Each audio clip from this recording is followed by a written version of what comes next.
Hello అండి, నమస్తే. Welcome to Shashi recipes. Summer వచ్చేసింది కదా, ఎక్కడ చూసినా మామిడికాయ ఊరగాయ వేస్తూ ఉంటారు.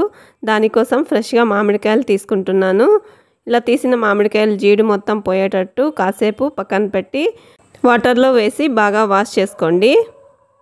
ఇప్పుడు ఈ మామిడికాయలు అన్నిటినీ తడి లేకుండా ఒక క్లాత్ తీసుకొని బాగా తుడిచి కాసేపు ఆరనివ్వాలి. ఆరిన మామిడికాయల్ని ముక్కలుగా కట్ చేసుకోండి. మధ్యలో టెంక ముదురుగా ఉంటే సైడ్ ఉన్న కండను మాత్రం తీసుకోండి. టెంకతో కూడా వేసుకోవాలంటే ముక్కలుగా కట్ చేసి వేసుకోవచ్చు. మీడియం సైజులో ముక్కల్ని కట్ చేసుకోండి. ఇలా ఫ్రెష్గా మామిడికాయలు తీసుకొని వేసుకుంటే ఎక్కువ కాలం నిల్వ ఉంటుంది.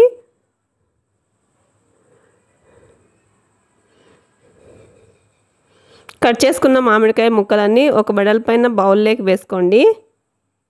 మామిడికాయ ముక్కల్ని కొలిచి పక్కన పెట్టుకోండి. నాకు ఈ కప్పుతో 3 కప్పుల మామిడికాయ ముక్కలు వచ్చాయి. మనం వేసే మసాలాలన్నీ ఇందులో 4వ వంతు వేసుకోవాలి. ఇక్కడ చిన్న కప్పుతో ఒక ఫుల్ కప్పు ఉప్పు వేసుకుంటున్నాను. అలాగే 1/4 కప్పు ఆవాల పొడి, అలాగే జీలకర్ర పొడి వేసుకోవాలి. ఇప్పుడు ఇందులోకి 3 టేబుల్ స్పూన్ల వరకు మెంతి పొడి వేసుకోండి.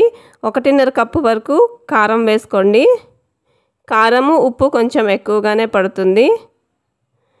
ఇప్పుడు 1 కప్పు వరకు వెల్లుల్లి రెబ్బలు వేసుకోండి. దంచి అయినా వేసుకోవచ్చు, నేను అలాగే వేసుకున్నాను. ఇప్పుడు ఇందులోకి 1 టేబుల్ స్పూన్ పసుపు కూడా వేసుకొని మొత్తం అన్ని ముక్కలకు మసాలా బాగా పట్టేంత వరకు కలుపుకోవాలి. ఈ మధ్యలో ఒక 1/2 లీటర్ వరకు ఆయిల్ని కాచుకొని పూర్తిగా చల్లారబెట్టి పక్కన పెట్టుకోండి. ఒకసారి బాగా మిక్స్ చేసుకున్న తర్వాత మనం చల్లారబెట్టుకున్న ఆయిల్ని కూడా వేసుకొని మరొకసారి బాగా కలుపుకోవాలి. ముక్కల్ని పైకి కిందకి బాగా కలుపుకోవాలి. అప్పుడే మసాలాలు ఆయిల్ మొత్తం బాగా కలిసి ఉప్పు కారం కరెక్ట్గా సరిపోతుంది. ఊరగాయ మంచి కలర్ కావాలి అనుకుంటే మీరు ఊరగాయ కోసం సపరేట్గా రెడ్ చిల్లీ పౌడర్ అమ్ముతారు. అది ఫుల్ కలర్ ఉంటుంది, దాన్ని తీసుకొచ్చి వాడుకోవచ్చు.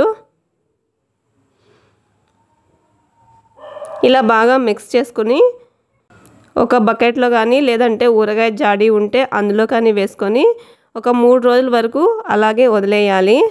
ఇలా మామిడికాయ ముక్కలతో చేసి పెట్టుకున్న ఆవకాయ సంవత్సరం పాటు నిల్వ ఉంటుంది. ఇప్పుడు ఈ ఆవకాయని ఒక బకెట్లో వేసుకొని మూత పెట్టుకోండి. ఇక్కడ నేను తీసుకున్న బకెట్ కొంచెం చిన్నది అయిపోయింది కాబట్టి వేరే బకెట్లోకి మార్చుకుంటున్నాను. ముక్కలు మిగిలిపోయాయి. ఈ ఊరగాయని నార్మల్గా బయట పెట్టుకొని వాడుకోవచ్చు.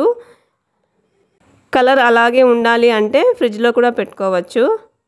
3 రోజుల తర్వాత మన ఊరగాయ ఎలా కలర్ఫుల్గా ఉందో చూడండి. ఆయిల్ మొత్తం పైకి తేలి ముక్కలు క్రిస్పీగా ఉన్నాయి. మరొకసారి బాగా మిక్స్ చేసుకొని రోజు పప్పు కూరలోకి అలాగే పెరుగన్నంలోకి వాడుకోవచ్చు. ఈ టైంలో మీరు సాల్ట్ కూడా చెక్ చేసుకోవచ్చు. సరిపోకపోతే కొద్దిగా సాల్ట్ వేసుకొని మరొకసారి బాగా మిక్స్ చేసుకోండి. ఆయిల్ సరిపోకపోతే కూడా ఇప్పుడు వేసుకోవచ్చు. మా ఇంట్లో అందరికీ మామిడికాయ ఊరగాయ అయితే చాలా ఇష్టము.